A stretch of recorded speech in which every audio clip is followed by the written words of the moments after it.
এইবার বলি, আমাদের যে 9টা গ্রহ আছে, এই 9টা গ্রহের মধ্যে রবি হলো রাজা গ্রহ, আত্মকারক গ্রহ। হ্যাঁ, সব থেকে পাওয়ারফুল, অবশ্যই সব থেকে পাওয়ারফুল। রবি যদি ভালো না থাকে না, আপনি আপনার জীবনের ভালো জায়গায় আপনি উপনীত হতে পারবেন না। একদিন যদি সূর্য না ওঠে কেমন হয়, দিনটা কেমন যায়? ঠিক তেমনি রবি পাওয়ারফুল হতে হবে। রবি খারাপ থাকলে পরে আপনার মান, যশ, প্রতিষ্ঠা, ভালো জায়গায় পৌঁছনো কিছুতেই আপনি পারবেন না। রবি থেকে মান, যশ, প্রতিষ্ঠা, সরকারি লেভেলে ভালো জায়গায় পৌঁছনো বা বেসরকারি জায়গায় হোক, ভালো জায়গায় আপনি পৌঁছতে পারবেন।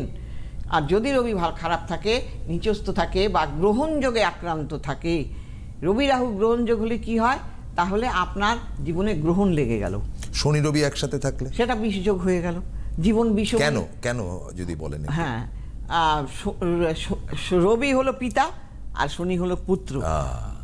রবি, এই শনি রবিকে দেখতে পারে না, কারণ তাকে পুত্র বলে স্বীকার করেনি, যার ফলে পিতা পুত্রের দ্বন্দ্ব। সেই কারণে ভালো হয় না, বিষযোগ হয়ে যায়। তো সেই কারণে যে রবি যদি ভালো না থাকে, তাহলে কিন্তু আপনি আপনার ভালো জায়গায় পৌঁছে। বুধাদিত্য যোগ, রবি আর বুধ থেকে হয় বুধাদিত্য যোগ। এইবার সবাই রবি বুধ একসঙ্গে থাকলেই ভাবে কি বুধাদিত্য যোগ, কখনোই নয়। রবি আর বুধ যদি কন্যায় থাকে, মিথুনে থাকে, তবে কিন্তু সে পাওয়ারফুল হয়ে যায়। বুধাদিত্য যোগটা অন্য জায়গায় থাকলে সেই পাওয়ারটা তার থাকে না। হ্যাঁ, আবার যদি সেখানে রাহু এসে জোটে, তাহলে তো হয়ে গেল কারবার। আর যদি কোনো অশুভ গ্রহের দৃষ্টি থাকে, যদি শনির দৃষ্টি থাকে, তাহলে হবে না, সেইভাবে পাবে না। তাই সেই জন্য আমাদের রবিকে ভালো থাকতে হবে। একটা ভালো দেখবেন বড় অফিসার, খুব ভালো জায়গায় পৌঁছে গেছে, দেখবেন বড় কোম্পানি হোক, বড় ডাক্তার হোক, হ্যাঁ, তার রবিটা ভালো আছে। ও, এরা কি রবি স্ট্রং থাকে তাদের? হ্যাঁ, ধরুন এই যে পড়াশোনার ক্ষেত্রে ভালো রেজাল্ট করে, সেখানেও রবি ভালো থাকতে হয়। রবি ভালো না থাকলে তো সায়েন্সই ভালো হবে না। ও বাবা, এর অনেক কারণ আছে, তাই সেইগুলো আমরা তো দেখি না। আর না দেখেই আগেই আমার রবি বুধ এক জায়গায় আছে, দিদি আমার তো ফাটাফাটি যাবে। আরে বাস, আরে ভাই, এইগুলো শুনলে আবার আমার মাথা গরম হয়ে যায়। আমার তাহলে তো আপনি জ্যোতিষ হয়ে গেলেন, আমি আর কিছুই জানলাম না।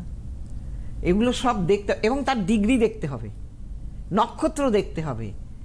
এইগুলো নক্ষত্র তো নিয়ে কেউ বলেও না না, কিন্তু নক্ষত্র যদি ভালো না হয়, ধরুন রবি যদি 20 নক্ষত্রে থাকে, তাহলে কিন্তু শনির নক্ষত্রে, পুষ্যা নক্ষত্রে থাকে, তাহলে সেই রবির ভালো না। তার মানে অনুরাধা রবিরও ভালো মন্দের একটা ব্যাপার আছে, প্রতিটি গ্রহেরই ভালো মন্দ ব্যাপার আছে। কাজে সেইগুলো কিন্তু আমাদের দেখতে হবে।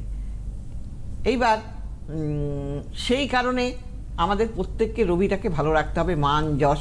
যদি রবি রাহু গ্রহণযোগ হয়, আপনার পিতার সাথে আপনার ভালো সম্পর্ক থাকবে না, পিতার আগে মৃত্যু হয়ে যাবে। হ্যাঁ বাবা, কত রকম কাণ্ড, অনেক কিছু আছে। এবং কি হলো, আপনি অকারণে না মিথ্যে অপবাদের শিকার হয়ে যাবেন। আপনি যে কাজ করেননি, সেই কাজের দায় আপনার ঘাড়ে এসে চাপবে রবি রাহু গ্রহণযোগ থাকলে পরে।